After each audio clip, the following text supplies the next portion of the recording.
Hello, and welcome to episode 3.11, the February 21st, 2024 Winter Winds edition of Notes from the Aisle Seat, the podcast that covers the arts in northern Chautauqua County, sponsored by the 1891 Fredonia Opera House. My name is Tom Laughlin, and I'm your host as we bring you news and information about arts events at the Opera House and around the region, including interviews with artists and creators across the county. Late February is, for me, the worst time of the winter season. By now I'm pretty sick of winter, and this winter especially, because to be honest, it has been somewhat mild and lacking in snow, and that's been to the good. I would have preferred that to continue, but as I began to prepare this edition of the podcast, winter made sure to let me know it wasn't done yet. Temperatures in the 20s with 20-plus mile-per-hour winds have made their presence felt. But as February drags on, the long-range forecast does appear to have a warming trend in store for us. Meteorological spring arrives on March 1st, so I am keeping my fingers crossed that at the very least we'll not have any more significant snowfall. Something to look forward to. And thankfully, there are also several music events coming up in the area that should also help you get through the waning days of winter. I've got 3 events to share with you. The first will be taking place at the 1891 Fredonia Opera House, while the other 2 will be on the SUNY Fredonia campus. So let's get into it.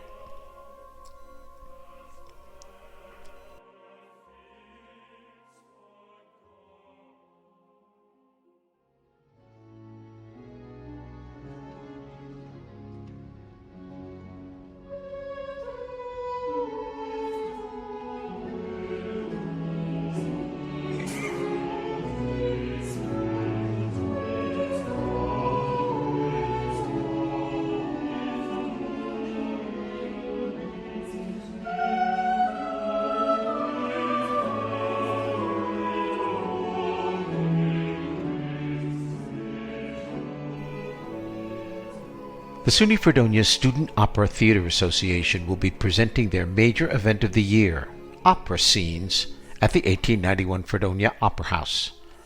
I brought in 3 of the principal artists responsible for getting the opera scenes onto the stage to offer a little background on this year's offerings.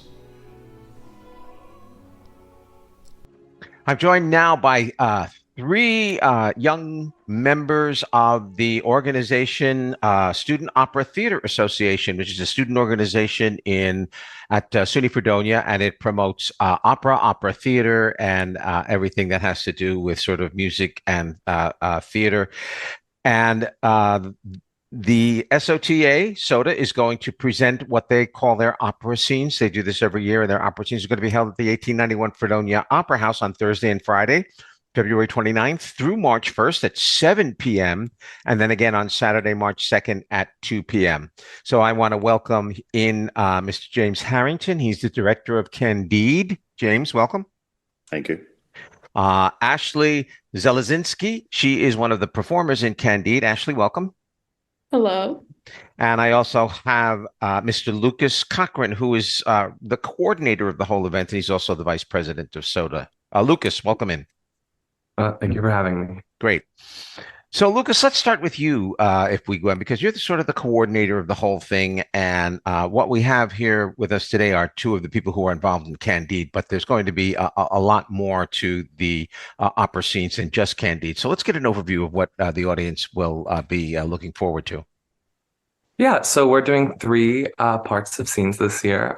We are starting with A Midsummer Night's Dream by Britten, so getting some fantasy in there. And then we're moving to Dido and Aeneas by Purcell, a really tragic story, a short opera, so they're almost doing all of it, which is nice, but just a few scenes. And then we're moving to Candide as our ender, composed by Leonard Bernstein. Oh, I directed Dido and Aeneas many, many years ago. It's a wonderful little piece. As you say, stately, short, but lots of fun. Let's talk quickly about the other 2 we're not going to see. Let's talk about Midsummer and Dido and Aeneas. What did Benjamin Britten do with Midsummer Night's Dream that makes it interesting to you and the organization? So I haven't been too much involved with the productions. I've been behind the scenes, but I know that the two directors, Dr. Haas and Miss McMurtry, they chose it because it's a tough piece and it's uh, ranging in a lot of characters. There's a lot of characters in the show, and it's fantasy, it's heartwarming, it's funny, and it's hard music that lets our younger students get acclimated with opera and learning parts that they normally wouldn't. So I think that's what brings a nice, refreshing tone to opera scenes this year. And who's directing Dido and Aeneas? And what's the story behind that particular small opera? So Miss Julie Newell is directing Oh, Dido and Aeneas. She chose that because we wanted to do range from earlier music and older music, and so she chose Dido and Aeneas. I believe it's kind of Baroque. There's some intricate parts. It's really tragic. Dido loses her love, and it's somber piece, but it brings a range of emotion, and I think it will really move the audience this year. great. Yes. It's a very short piece, but it really has a lot of power to it. So let's move to you, James. You are the director of Candide. What parts of Candide, it's an operetta and it's a, full-length operetta. What parts of it are you choosing to perform? So we're doing about the last 25 minutes of the show. Candide is, as you said, an operetta, so it's kind of more like a numbers opera where you've got just a bunch of tunes lined up and then you've got some dialogue in between. A format we're familiar with the magic flute and things like that. And in fact, Die Fledermaus, which the Hillman Opera produced this fall. So it's got a lot of really catchy music, fun to learn, fun to do. But yeah, about the last 25 minutes. There's lots of musical numbers in it, obviously, but the last 25 minutes, is there anything that you can say to the audience that you'll recognize this when you hear it in the last 25 minutes? I think the most obvious one will be the finale, Make Our Garden Grow. It's one of the more well-known pieces and is kind of the philosophical gestalt of the entire opera, really. Or let's say it's the second half of the philosophical gestalt. The first being, of course, that we live in the best of all possible worlds, which the operetta goes about, like, sort of attacking throughout. Destroying, I think. Destroying, satirizing, destroying. Yes. Yes. It's an interesting work because it's had two editions. I know, Bernstein, and there's just a number of luminaries who have over the years taken part, from playwright Lillian Hellman to the late Stephen Sondheim to so many different people. When you look at it as a piece of music, as an operetta, what do you think stands out most about it musically? Musically, yeah, I was just watching the whole show last night to just kind of unify it in my mind after he finished staging.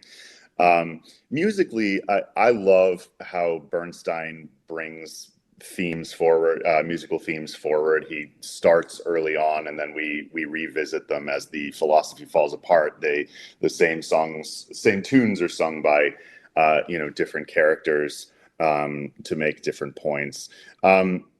I love that this is an unapologetically kind of neo-romantic and borderline musical theater sensibility in the writing. Really stately orchestral writing, but singable, approachable. There's nothing in it that you couldn't go home singing. And I'll say, while I love Make Our Garden Grow, I think the audience will also love Venice Gavotte. There are a couple really crazy earworms in that that they'll probably be singing if Make Our Garden Grow doesn't wash them out. Yeah. Okay. And Ashley, what role do you have in Candide? What are you going to be singing? I'm playing Cunegonde Oh, in excellent. Candide. Okay. And what are you finding about that particular role that's so interesting? She's quite an interesting character throughout the entire opera and goes through just an extraordinary number of Yeah. changes, disappearances, reappearances. I mean, every time you turn around, she's somebody completely different, almost in a different set of circumstances, trying to survive. Yeah, we were just doing some staging work the other night and talking about what I'm hoping to portray with her character, in that she goes through so much, and towards the end of our scene, Candide sings this aria about when he realizes where she is now and how far she's fallen.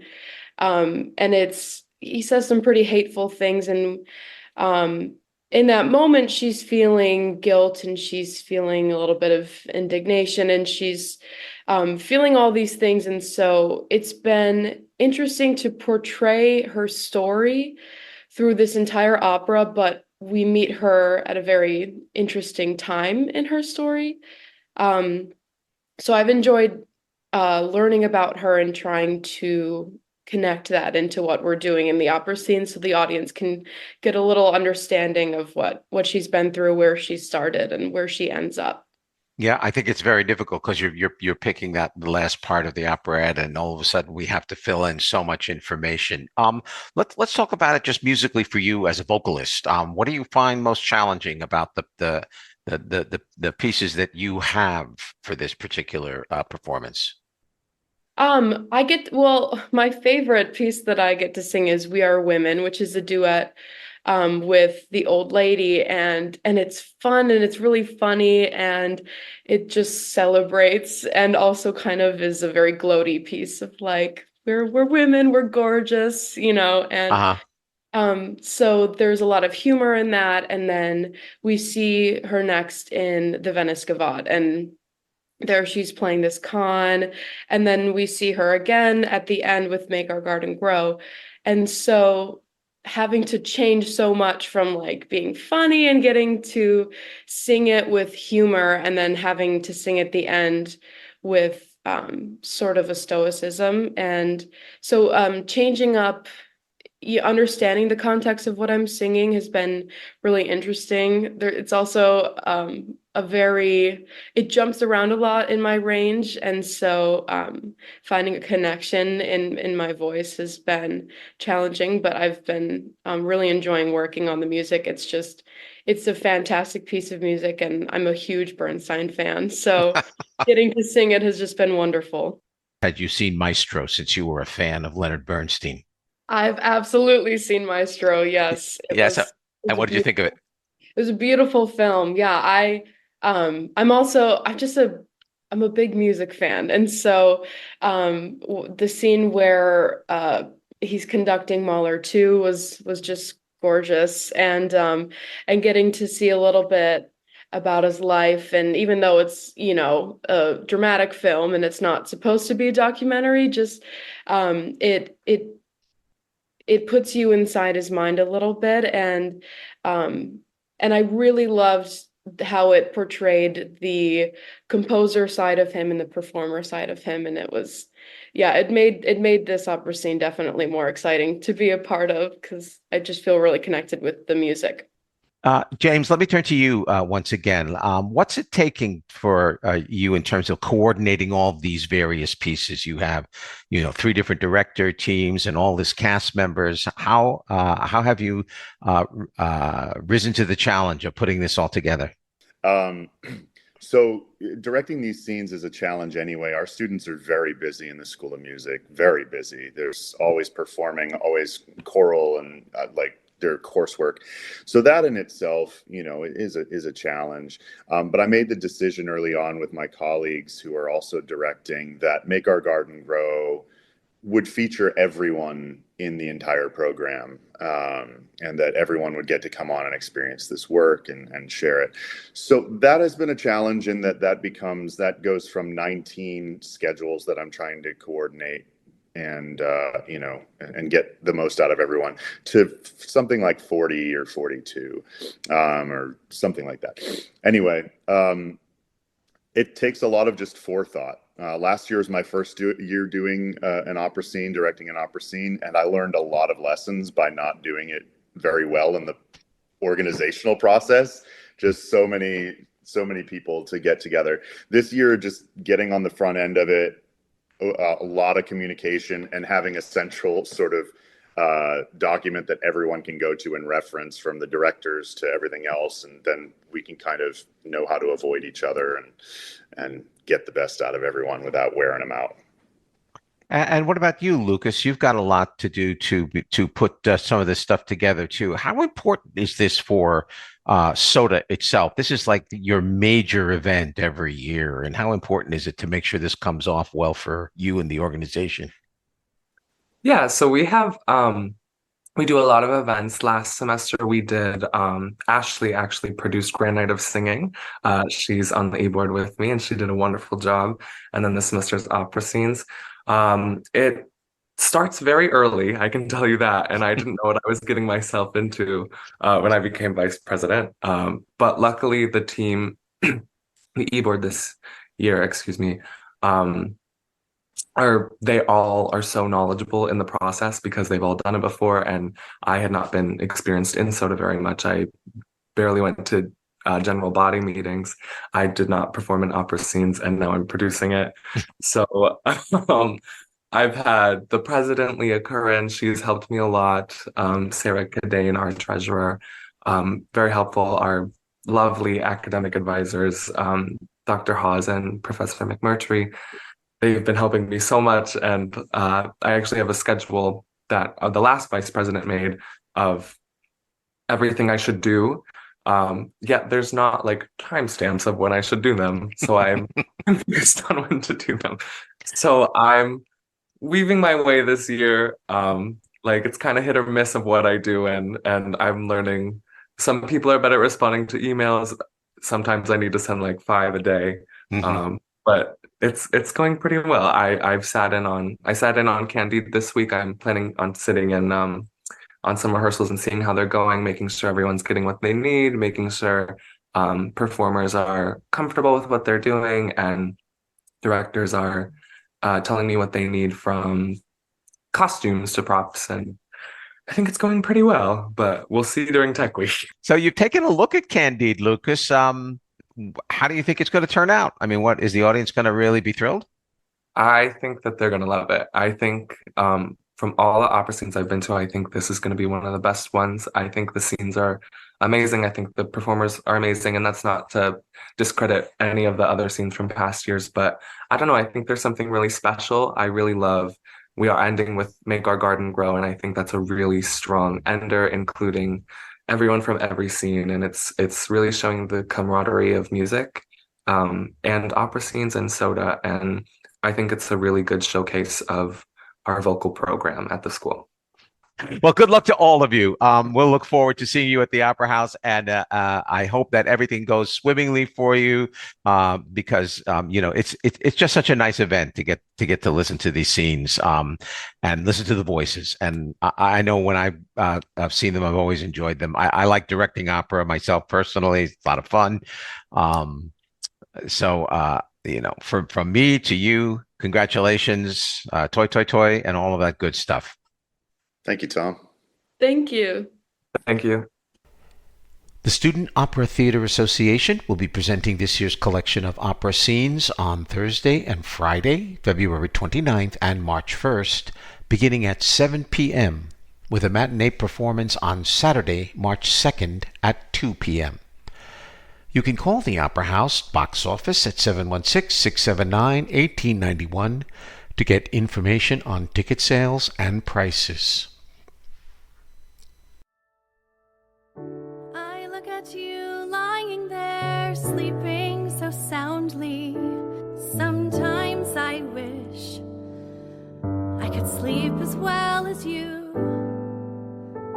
And I bet in your dreaming I'm there. I look peaceful, and maybe you'd assume I'm lost in dreaming too. But despite how I try. Next, we have the upcoming presentation of the 2005 musical Edges, a Song Cycle. Written by the songwriting team of Benj Pasek and Justin Paul when they were undergraduate students at the University of Michigan, the show is being produced by the Department of Theater and Dance at SUNY Fredonia. Once again, 3 of the student members of the production team joined me for a discussion on this production. I'm joined now by cast and crew members from the upcoming Department of Theater and Dance production of Edges by Pasek and Paul. They are Cameron Bonanno, who is the stage manager for the show. Hi, Cameron. Hi. Dylan Janish, the lighting designer for the show. Always good to have a technician on. Hi, Dylan. Morning. And I have Delaney Gruber. Delaney is the associate director and also a member of cast, the Red Cast, I believe. Is that right, Delaney? Correct. Hi. Yes, Tom. Hi. Okay, good. So let's begin the interview with you, Delaney, if we may, since you hold the title of associate director. Okay. Can you tell us a little bit about what the show consists of, what it's about? Yes. Hi. So Edges is a song cycle by Pasek and Paul. I believe it is a very complex song cycle. It's embarking on the journey of, in our case, 6 cast members who are all learning in their own time self-growth, identity, love, socialization, and it's all through major life problems. And all of them are going through that at the same time. And I think that all of the songs sort of relate to these, and it's called a song cycle, I think, because there really isn't a plot to follow. It's just that we follow these various songs and we see them at various places in their lives. Am I accurate about that? Yeah, absolutely. And if you come to the show and look close enough, you can see that each character and each cast has a bit of a through line for each performer. As actors, it's a part of our job to make that story make sense for all of us. We all have different tracks, which means all of us have different songs that we're singing, and they all make sense for each of our characters. Now, it is double cast, I take it. So you're part of one cast, and is there a whole another cast performing on different nights? Correct. We have a red cast, and we also have a blue cast, and as well as an understudy cast who's also doing absolutely amazing. We just had an understudy run, and they all crushed it. Wow. Oh, that's a lot of people involved. I know. Yeah. Now, which of the songs do you have? Which character? So for myself, I can't speak for everyone because we all have different tracks, but my character sings Caitlin and Haley, which is a song about 2 sisters, Be My Friend, and In Short, and Ready to Be Loved, and as well as Coasting. Just one last question for you, Delaney. Is this, I know that Pasek and Paul put out 2 versions. They put out the initial version that they wrote, and then they did sort of a re-edited version of kind of a version 2, a revamping. Are you doing the second one, the first one, or a mix of the 2? We are doing a mix of the 2. We have currently, we have Unju on our music direction. She's doing an absolutely wonderful job. We have a bit of an amalgamation of all of the songs from the first run and then the second one. We picked and choose the lovely songs that we have now. I'd say it's about 12 songs, about an hour through, and I think all of them are sewn together to create such a nice story. Okay. Yeah, I think that's a lot of people do that now. Is they look at the original and the revised version, and they sort of are free to almost create their own production of Edges by doing that. Cameron, stage manager, challenging 2 casts, an understudy cast. What's going on with you with all of that? It has certainly been an interesting challenge.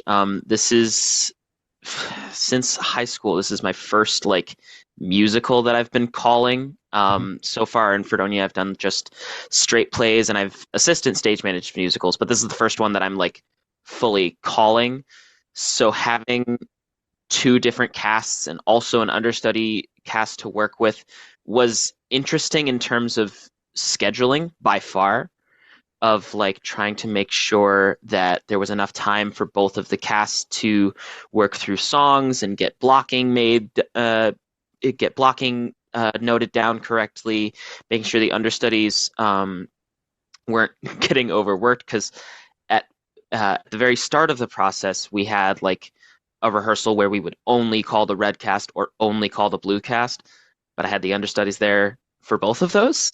So trying to make sure that there was a proportionate amount of time that both casts were called.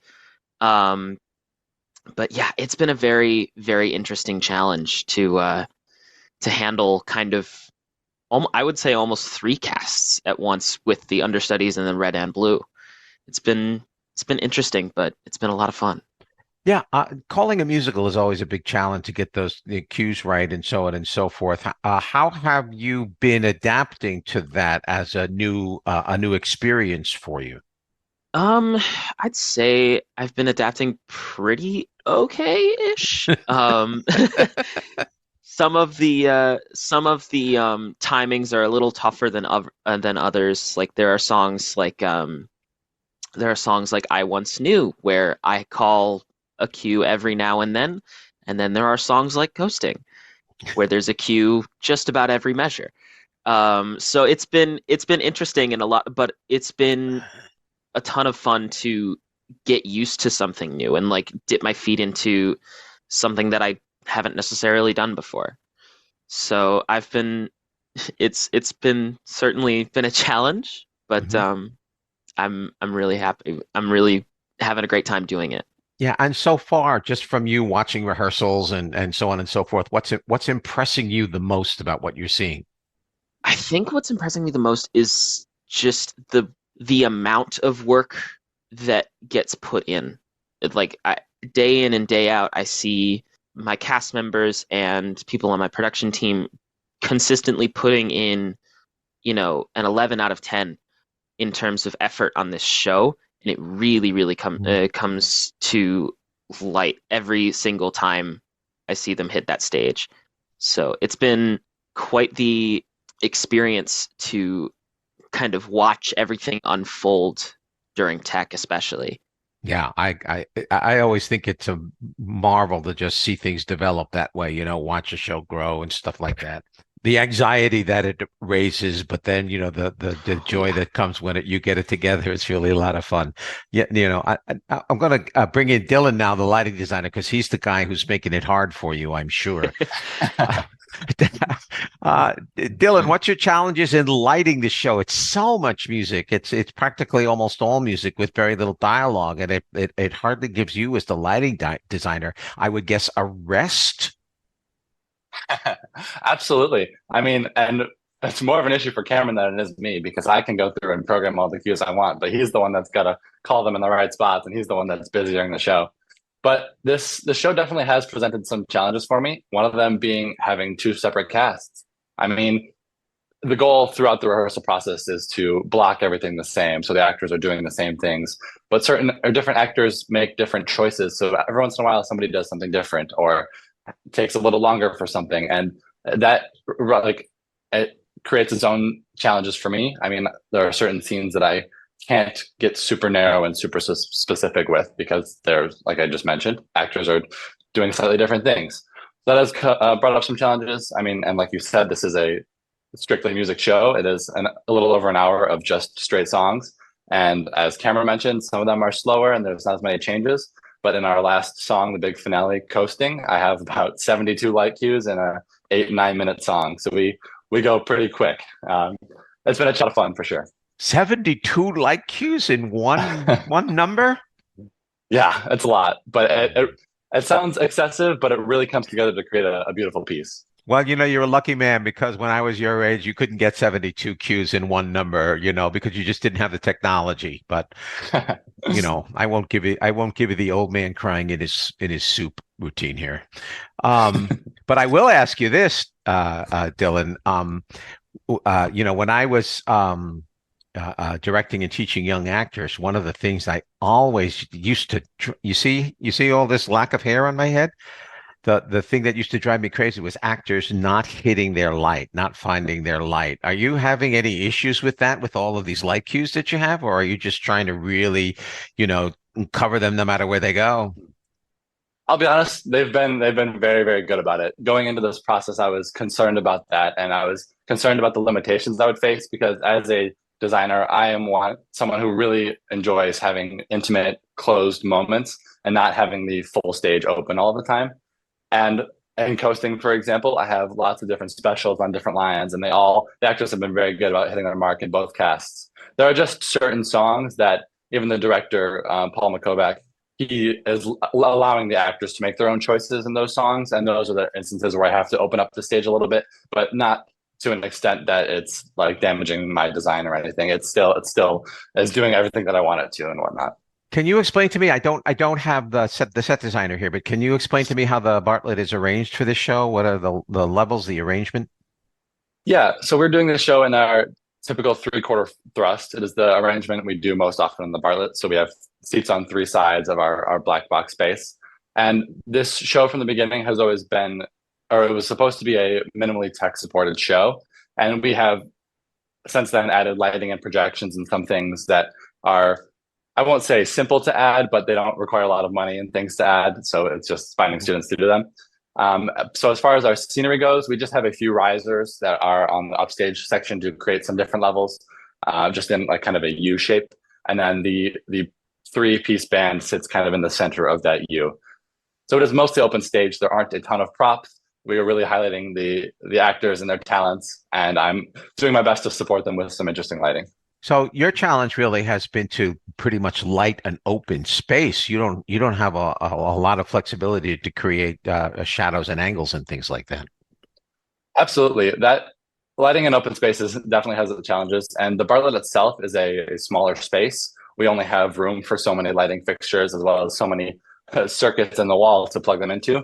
So it is limiting as far as what I can really do with the space versus a larger theater, the Marvel Theater. But I think I have found some interesting ways to maximize the space's capabilities and still get those intimate moments and narrow in when I need to.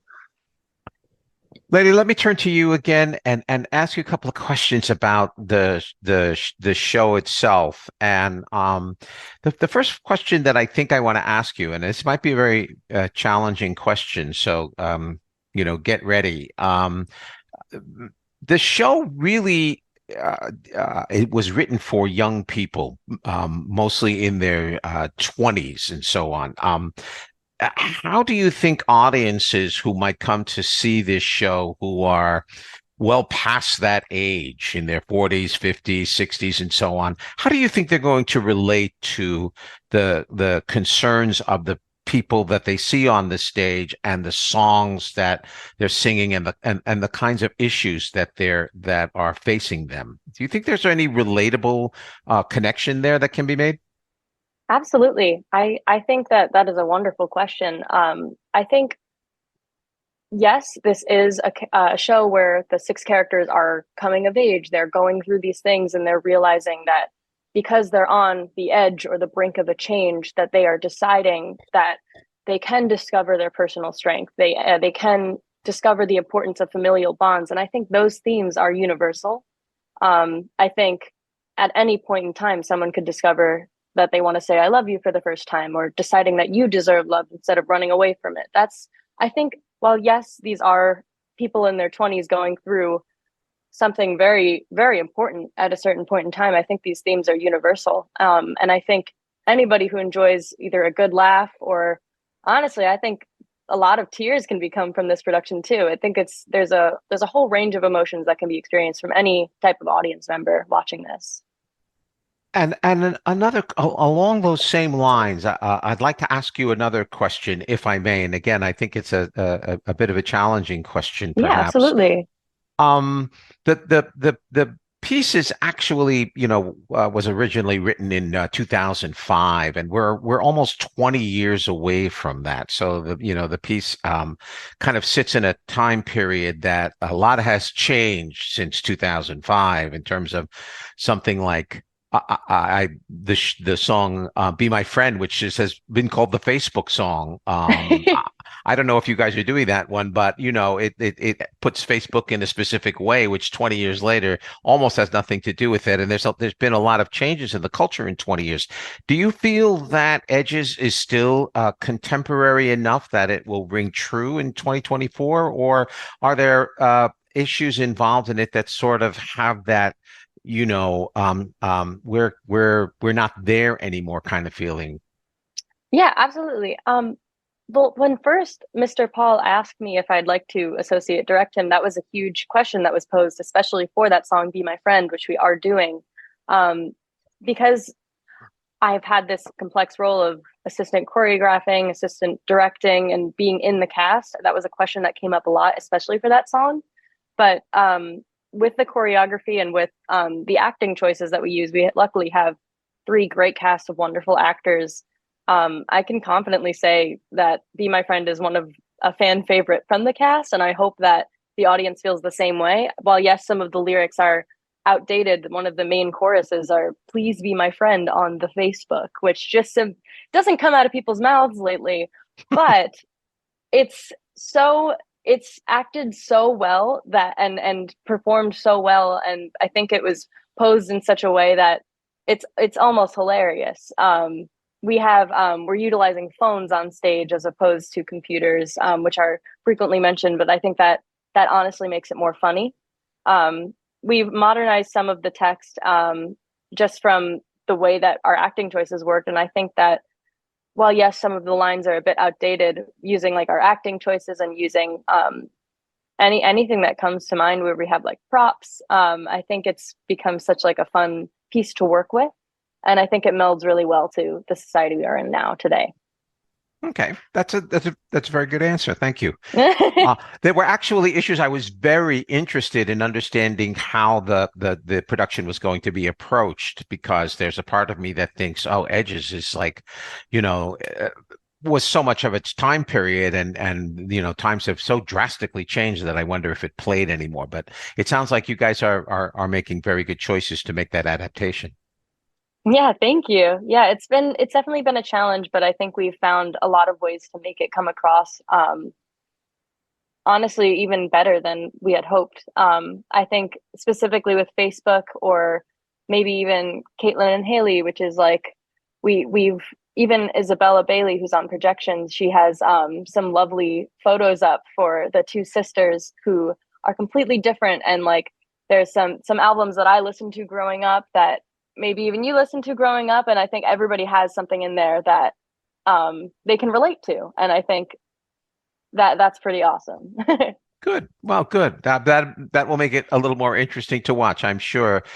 Delaney, how is it working with Unju? She's one of the most marvelous accompanists and musical directors that I've worked with, both in Buffalo and also at Fredonia. And she's got I guess a three-piece combo on the stage. Is that correct? Yeah, I completely agree with you. Unju is absolutely amazing to work with. She is on the keyboard, and we have Jared on the bass, and we have Nate on the drums, and they all are doing phenomenal. We had our sits probe last Sunday, and Unju is absolutely wonderful at working with us with pitches, with rhythm.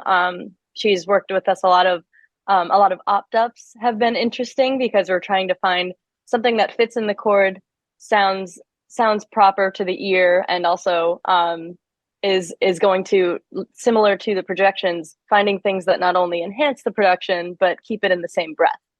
And she's done an absolutely wonderful job of that.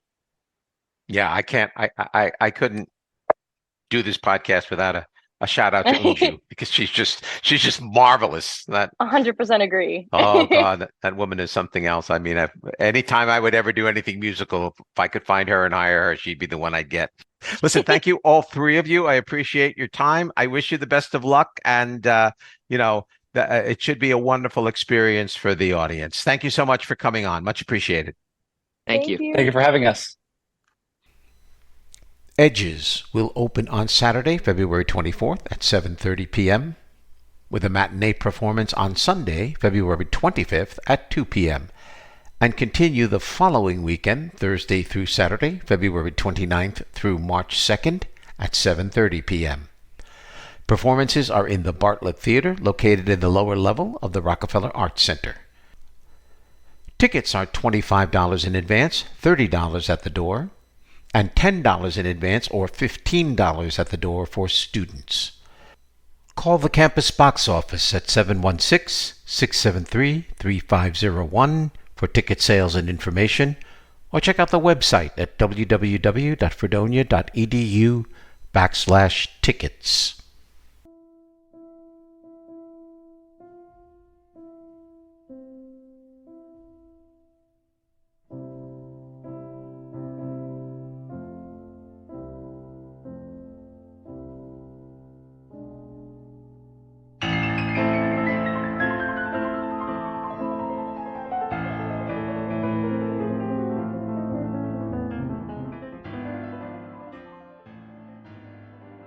Here is the arts calendar for the next 2 weeks in the region. The student art exhibit, In the Balance, will be on display in the Emmett Christian Art Gallery located on the second floor of the Rockefeller Art Center from February 21st through February 28th. The Western New York Native American Consortium and the Native American Student Union will present the documentary film Traditions, Trauma, and Tenderness on Friday, March 1st at 6:30 p.m. in Rausch Recital Hall. The film will highlight the prevention and healing of trauma, abuse, and neglect using traditional, therapeutic, and contemporary arts. Admission is free.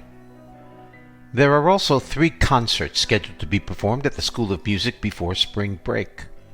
The Fredonia Wind Ensemble will perform on Saturday, March 2nd in Rausch Recital Hall, while the Fredonia Wind Symphony will perform Tuesday, March 5th in King Concert Hall, and the Fredonia Concert Band will perform on Thursday, March 7th, also in King Concert Hall. All performances begin at 8 p.m. and are free to the public. You can find information about these and other arts events at SUNY Fredonia by visiting the Arts Events website at events.fredonia.edu/arts. You can also check for upcoming events at the Opera House by visiting the Opera House website at www.fredopera.org/tickets. And if you have an arts event that you'd like to get on the arts calendar, just call 716-679-1891 with your information or email to operahouse@fredopera.org and we'll include your event. Please give us a month's notice in advance to ensure a timely mention.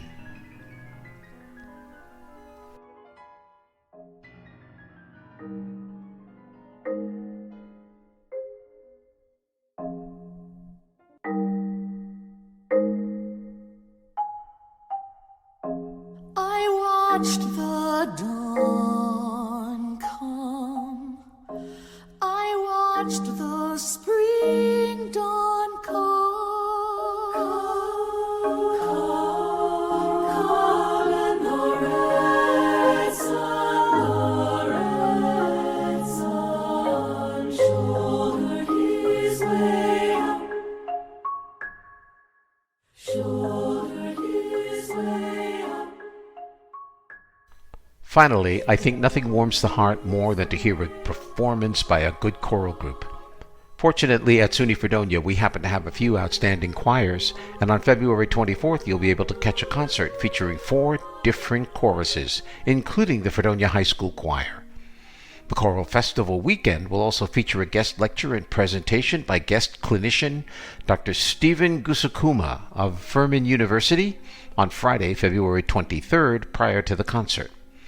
I was fortunate to be able to have Dr. Gusukuma, as well as Dr. Vernon Huff, Director of Choral Activities at the School of Music, join me to talk about this upcoming event.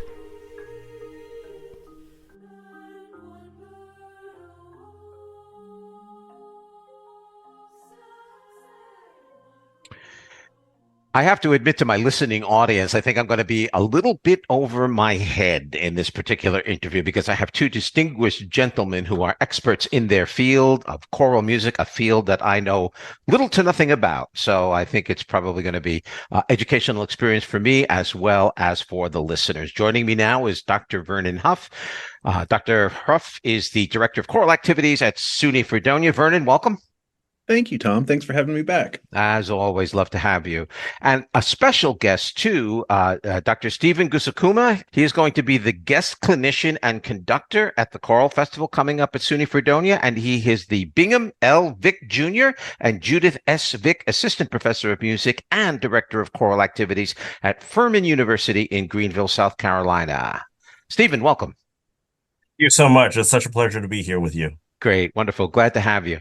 Vernon, let's start with you. We'll get an introduction. The Choral Festival, I believe, is now in its 14th year, and it is growing bigger and better by the year. What do you attribute to this success and growth of this festival?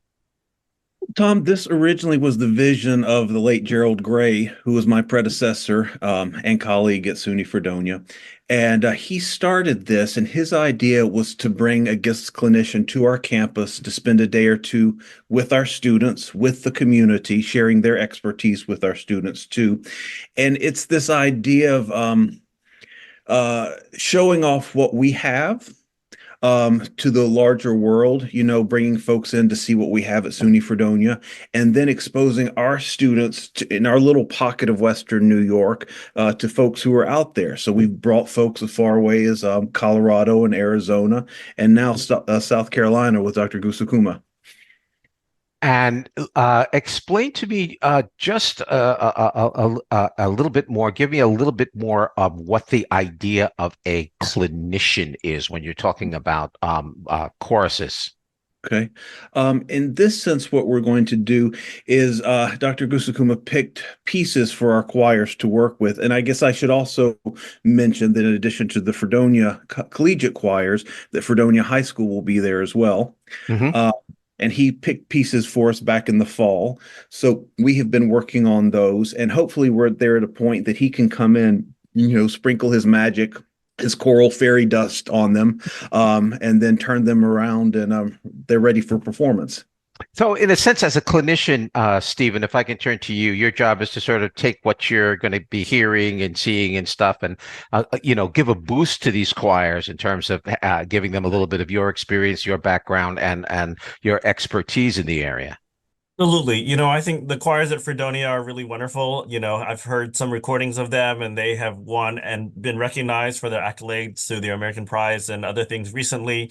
But I think the opportunity to work with a clinician, and my role as a clinician, is to simply bring my perspective about the music, my interpretation of the pacing and tempo and the color of that. And it's an opportunity for students to have a different voice speak into an interpretation of the music and the way that I believe the composer intended it.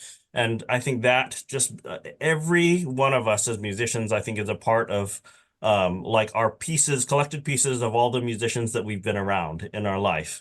And so this is an opportunity for all of the musicians in the room to just get another voice and a little piece of my imagination, of my soundscape, of my interpretation of all the music, and kind of gather that into their musicianship.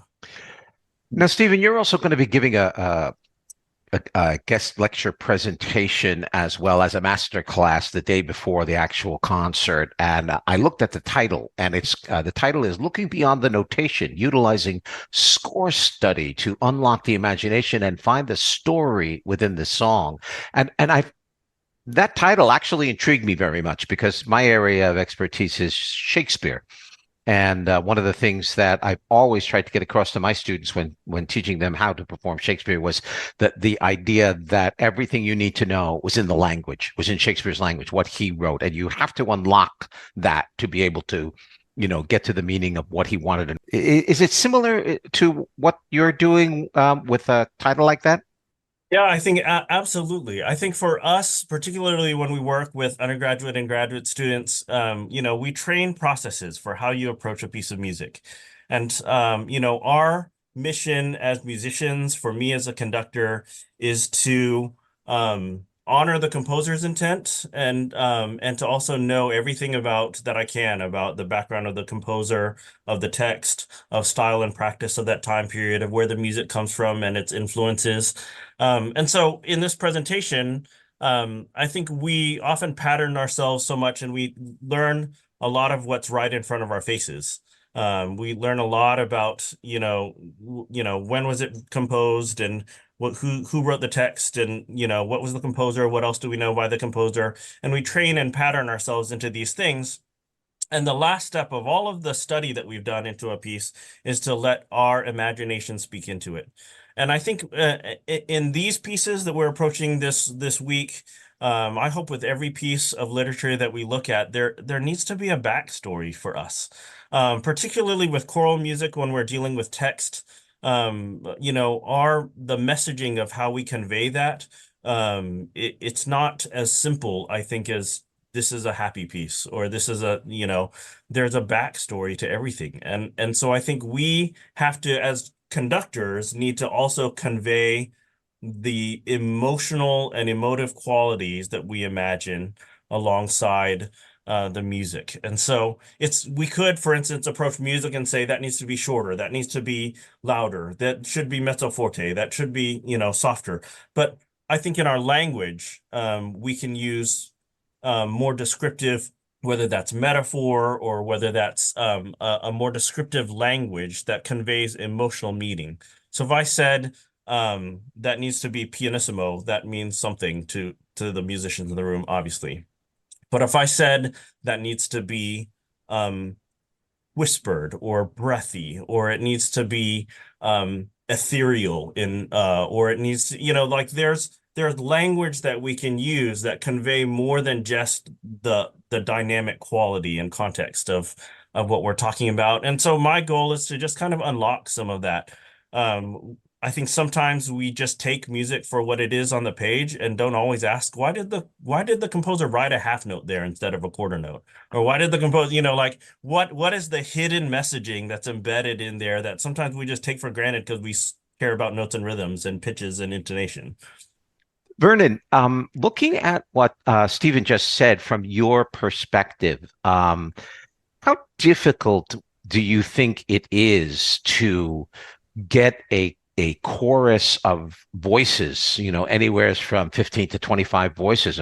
Choruses can be very, very big, to all get into that idea of saying that something needs to be breathy or something needs to be whispered or something. Is that a difficult thing to get across as opposed to just looking at notes? Tom, I could give you the 30-second answer or the 2-day answer. I need the 30-second answer, Vernon, if you want to be honest. Okay. The 30-second answers, and coming at this as a public school educator for 10 years before I started teaching at the collegiate level, what you have to do with students first and foremost is you have to sort of work with what I call the choral spiral curriculum. You can't have imagination unless you have the right notes and rhythms first, and then you set up your own sonic model initially, and you sort of give it to the kids, and you say, this is what good. You help them conceptualize what good singing is, what good choral tone is.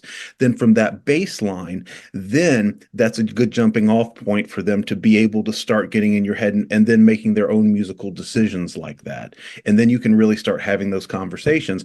And that's one of the reasons I love teaching at the collegiate level, is that now with the 19 and 20-year-old brain, they can start doing a lot of that, if that makes sense. Yeah. Anything to add to that, Stephen? No, I think that's exactly right. I mean, for me, and I tend to think for all of us, we have, as directors, we have things that we care about in priority. And for me, baseline tone is one of those things that I just can't let go. It doesn't even matter to me. If all the notes and rhythms aren't there, but the tone is really bad, I care about the tone first. I want the quality of their singing to be really good and for them to carry that from piece to piece to piece. Because the notes and rhythms will change from piece to piece to piece, but if that tone is bad, it will always be bad. And so, I think we have different priorities, all of us, about what we tend to focus on, but those fundamentals stay in place. And then it's we create the best music is made through our technique, right? And we want to take our students to a place where their technique is effortless, and where they use that technique as a starting place for all of the other colors and shapes and ways that they landscape the music that they make.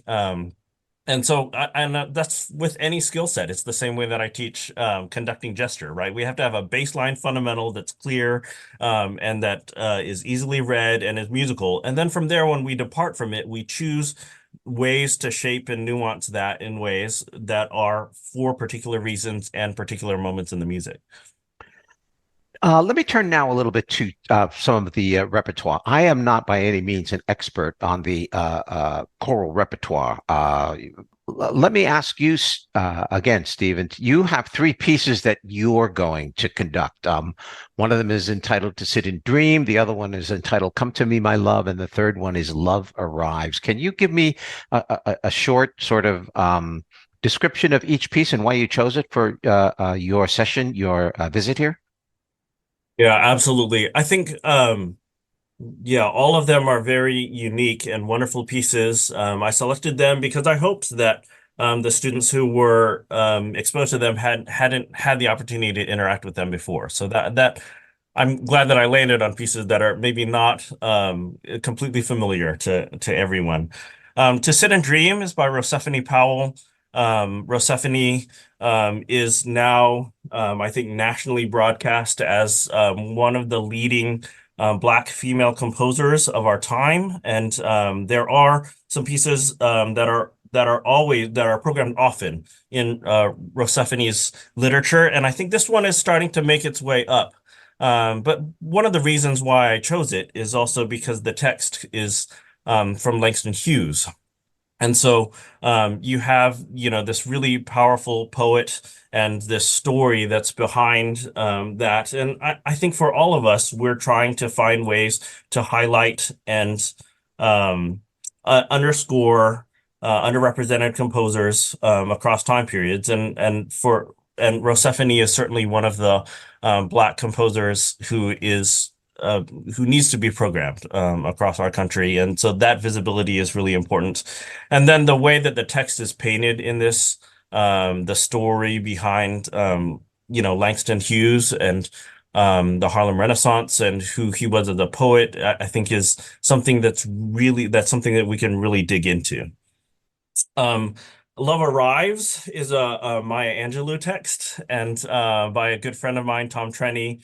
When I was at Baylor prior to Furman, I had a women's chorus that was one of my primary responsibilities, and Tom and I had interacted, and he actually emailed me this piece before it was published, and to program, and so I programmed it with my choirs back then. So it's a piece that's really close to my heart because I got to interact with it very early on in its process, and it's just I think the way that Tom, because I know Tom personally, the way that he interacts with texts and the way that he shapes language, and he's very intentional about how he sets everything.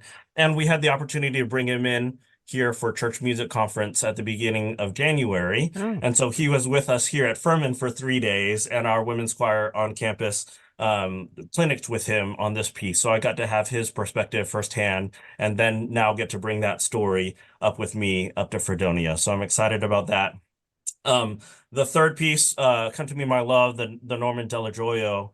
When we talk about pieces that are within the canon, and all of us are doing work to broaden and expand the canon. All of us are doing work to find new music that's being composed. All of that, I think, is really wonderful. But when we talk about establishing the canon, I think oftentimes we're talking about Brahms and Bach and Handel with our students, and teaching the style and practice and of those kind of core composers, classical composers that we all think of. And I think lost in that, honestly, are some of these are composers like Aaron Copland and Norman Delajoyo and Randall Thompson. There are some composers that are from the middle of the 20th century that I think are canon pieces. They are core to the literature of music that our students need to be exposed to, and this is one of those pieces. Come to Me, My Love is a piece that I have loved since I was in high school, and it is just so lush and descriptive in its the way that it is pieced together, and I think particularly with the piano. I think the way that the piano underscores those moments, it's just moments that I just want to swim in. It's just that lush harmonic and musical landscape that I think is so fulfilling. Okay, and your turn, Vernon. You've programmed the rest of this year with your colleagues. Pick out a couple of favorites for you. Sure. There's a young composer that I stumbled upon her work 2 years ago named Faith Zimmer. And we did a piece based on a Hildegard von Bingen chant, and we took it to Boston for the ACDA convention. And unbeknownst to me, she was there. She was in the audience, and she came up and introduced herself and said, "Hi, I'm Faith Zimmer." I said, "I love your music." And so she published a new piece called French Vanilla Fields. Just came out this fall, and as soon as it was going to print, she emailed me and said, "Would you like to do this?" And I said, "Absolutely." So Faith is, I think, just about 27 years old, but on the cusp of a really good career. So I love discovering folks like that, Tom. Absolutely. Yeah. Supporting those young composers. Good work. Then we do Faith Zimmer, and then we do some Mendelssohn. And then, Persephone Powell and Elaine Hagenberg is another one of my favorite composers. And Elaine really knows how to write for the piano. Really, really well. And it's accessible for high school and collegiate choirs. And so we're doing a piece of hers based on I think it's an old Gaelic hymn, Deep Peace. Which is just exquisite. And when we do that, I tell the kids, okay, I'm probably going to get emotional, because the older I get more and more emotional. I say, if I get that way, just look right above me. Mm-hmm. Don't look to my eyes, or else we'll have a big cry fest. And that's not what they're paying to come to see. Oh, excellent. That's excellent. That's wonderful. Yes. And just so everybody understands, we've got the four choirs: the college choir, the Camerata, the university chorus, the chamber choir, as well as the Fredonia High School choir. But I do think that the repertoire is really pretty outstanding. Gentlemen, it's all the time I have, but it was great, fascinating listening to both of you. Stephen, I'm very impressed by your language and the use of your imagery and in terms of how you speak about music. It's very exciting. Thank you for coming on. Appreciate it. Pleasure. Yeah, and Vernon, as always, always good to see you. Always good to have you on. And congratulations, by the way, on the Christmas concert. I did get a chance to see it on WNED, and it was fantastic. Just very enjoyable. Very enjoyable. Thank you so much, Tom. Oh, yeah, you're welcome. All right, gentlemen, good luck with the festival on the whole. I know it's going to be a very exciting couple of days when you two come together and bring all this wonderful music to our small little community. We're very appreciative. Thank you very much. Thank you, Tom. Thank you. You can catch Dr. Gusukuma's presentation and masterclass entitled Looking Beyond the Notation, Utilizing Score Study to Unlock the Imagination and Find the Story Within the Song, on Friday, February 23rd, beginning at noon in Roush Recital Hall. The four-choir performance will be held on Saturday, February 24th, beginning at 4 p.m. in Roush Recital Hall. There is an $8 general admission charge for the Saturday concert, with admission free for students. Tickets can be purchased at the campus box office by calling 716-673-3501 or go online at www.fredonia.edu/tickets for more information. Before we bring this edition of the podcast to an end, a few notes. First off, tickets for the June 14th through 16th Bach and Beyond Festival are now on sale. Individual concert tickets are $20, but you can save $9 by buying a package for all three concerts for just $51. There are also two pre-festival movies screening this year: Amadeus and Chevalier. A complete early bird package of the three concerts and two films is $61. Call the box office at 716-679-1891 for more information. Also, it's not too late to begin getting in shape for the 1891 Run for the Opera House. This year's 5K run walk will take place on Sunday, April 28th, beginning at 9 a.m. Participants who register before April 15th will receive a t-shirt. You can find more information and a sign-up button by going to the 1891 Fredonia Opera House website at www.fredopera.org and clicking on the 1891 Run button at the top of the homepage. Lastly, if you're coming to the Opera House for any upcoming events, it might be wise to dress a little more warmly than usual. The main boiler that provides our heat has gone offline and is in the process of being replaced. While there is auxiliary heat working inside the house, it's not quite enough to keep up with the size of the space. An extra sweater or warm vest might be a good idea in the meantime, as well as any donations to offset the cost of the new boiler. And of course, it's never too late to consider becoming a member of the Opera House. Check out our membership page on the website by going to the homepage at www.fredopera.org and clicking on the membership button. Membership has its advantages.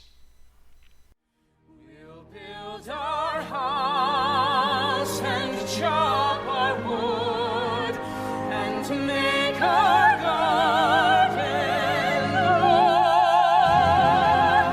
and make our garden grow.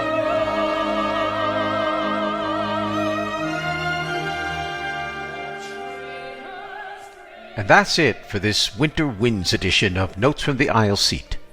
My thanks to Lucas Cochran, Ashley Zielizinski, and James Harrington from SOTA, Cameron Bonanno, Delaney Gruber, and Dylan Janish from Edges, and Drs. Vernon Huff and Stephen Gusukuma from the Choral Festival for being my guests on this episode. Notes from the Aisle Seat is a production of the 1891 Fredonia Opera House in Fredonia, New York. For more information on any of the Opera House's events, call the box office at 716-679-1891, visit the website at www.fredopera.org, or email at operahouse@fredopera.org. Notes from the Aisle Seat is now available wherever you get your podcasts and also on the Opera House YouTube channel. If you like this podcast, please consider following us by clicking on the follow button on our homepage at aisleseat.podbean.com and spreading the word through your social media feeds. If you have an arts event you'd like featured on the podcast, why don't you drop us a line at operahouse@fredopera.org and we'll see about featuring your event. Please try to give us a month's advance notice if possible to facilitate timely scheduling. If you have any suggestions, comments, or criticisms of the podcast, just drop us a line at operahouse@fredopera.org. We'll be glad to receive your feedback. Our next episode will be available on Wednesday, March 6th, 2024. I'm Tom Laughlin, and until then, be safe out there and be kind to one another.